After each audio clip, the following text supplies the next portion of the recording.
warahmatullahi wabarakatuh. Perkenalkan, nama saya Naili Syafa'ah dari kelas 10 5. Jadi, di sini saya akan membuat video yang mengenai tentang konstitusi. Jadi, ada pengertian konstitusi, fungsi konstitusi, dan tujuan konstitusi.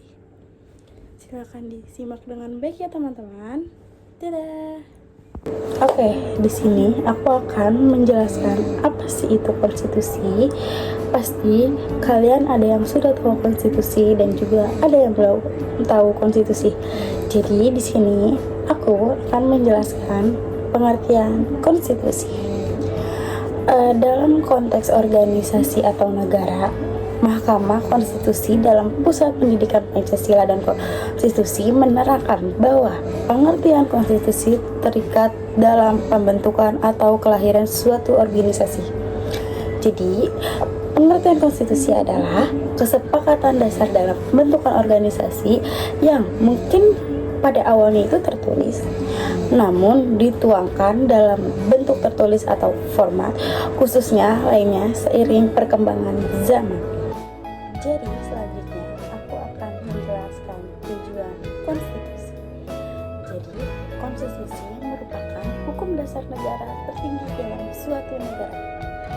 Adapun tujuan konstitusi adalah untuk membatasi kekuasaan. Dalam konstitusi dikenal adanya konstitualisme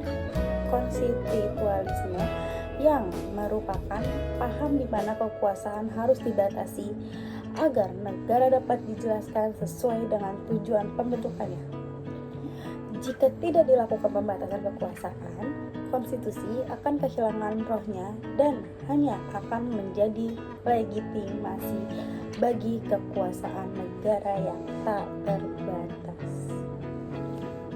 Nah, jadi di sini ada bernama Jimili Asidiki dalam pengantar ilmu hukum tata negara menerangkan bahwa pada dasarnya konstitusi adalah hukum yang tingkatnya dianggap paling tinggi.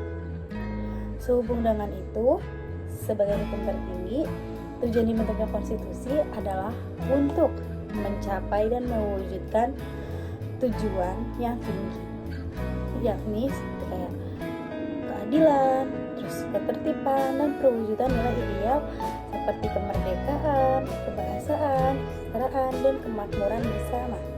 Sebagian rumusan sebagai tujuan bernegara oleh para pendiri negara. Nah, di sini aku akan menjelaskan fungsi-fungsi konstitusi. Jadi, yang pertama itu fungsi penentu, dua pembatas kekuasaan organ negara. Yang kedua itu fungsi pengatur hubungan kekuasaan antar organ negara. Yang ketiga, pengatur hubungan kekuasaan antar organ negara dengan warga negara. Yang keempat, fungsinya itu memberi atau sumber legitimasi terhadap kekuasaan negara ataupun kegiatan penyelenggaraan kekuasaan negara. Yang kelima, fungsi penyalur atau penagih kekuasaan dari sumber kekuasaan yang ahli rakyat kepada organ negara.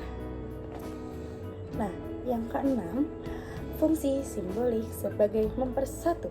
Yang ketujuh, fungsi simbolik sebagai rujukan identitas dan keagungan kebangsaan.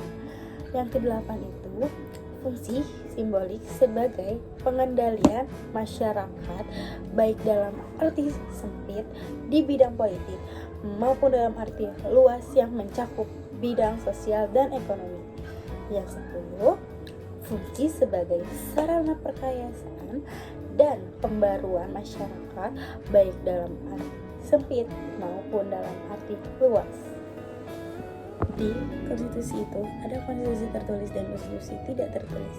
Jadi konstitusi tertulis seperangkat pemerintah yang dikodifikasikan dalam satu dokumentasi seperti Undang-Undang Dasar 1945 di Indonesia. Sementara konstitusi tidak tertulis itu terdiri dan dari kebiasaan, konvensi dan tradisi yang tidak tertulis dalam naskah tunggal, dalam suatu naskah tunggal, tetapi diakui dan ditaati dalam penyelenggaraan negara. Sekian video mengenai konstitusi dari saya. Semoga dapat bisa membantu teman-teman yang belum tahu apa sih itu konstitusi. Nah, sekian, terima kasih ya. Wassalamualaikum warahmatullahi wabarakatuh.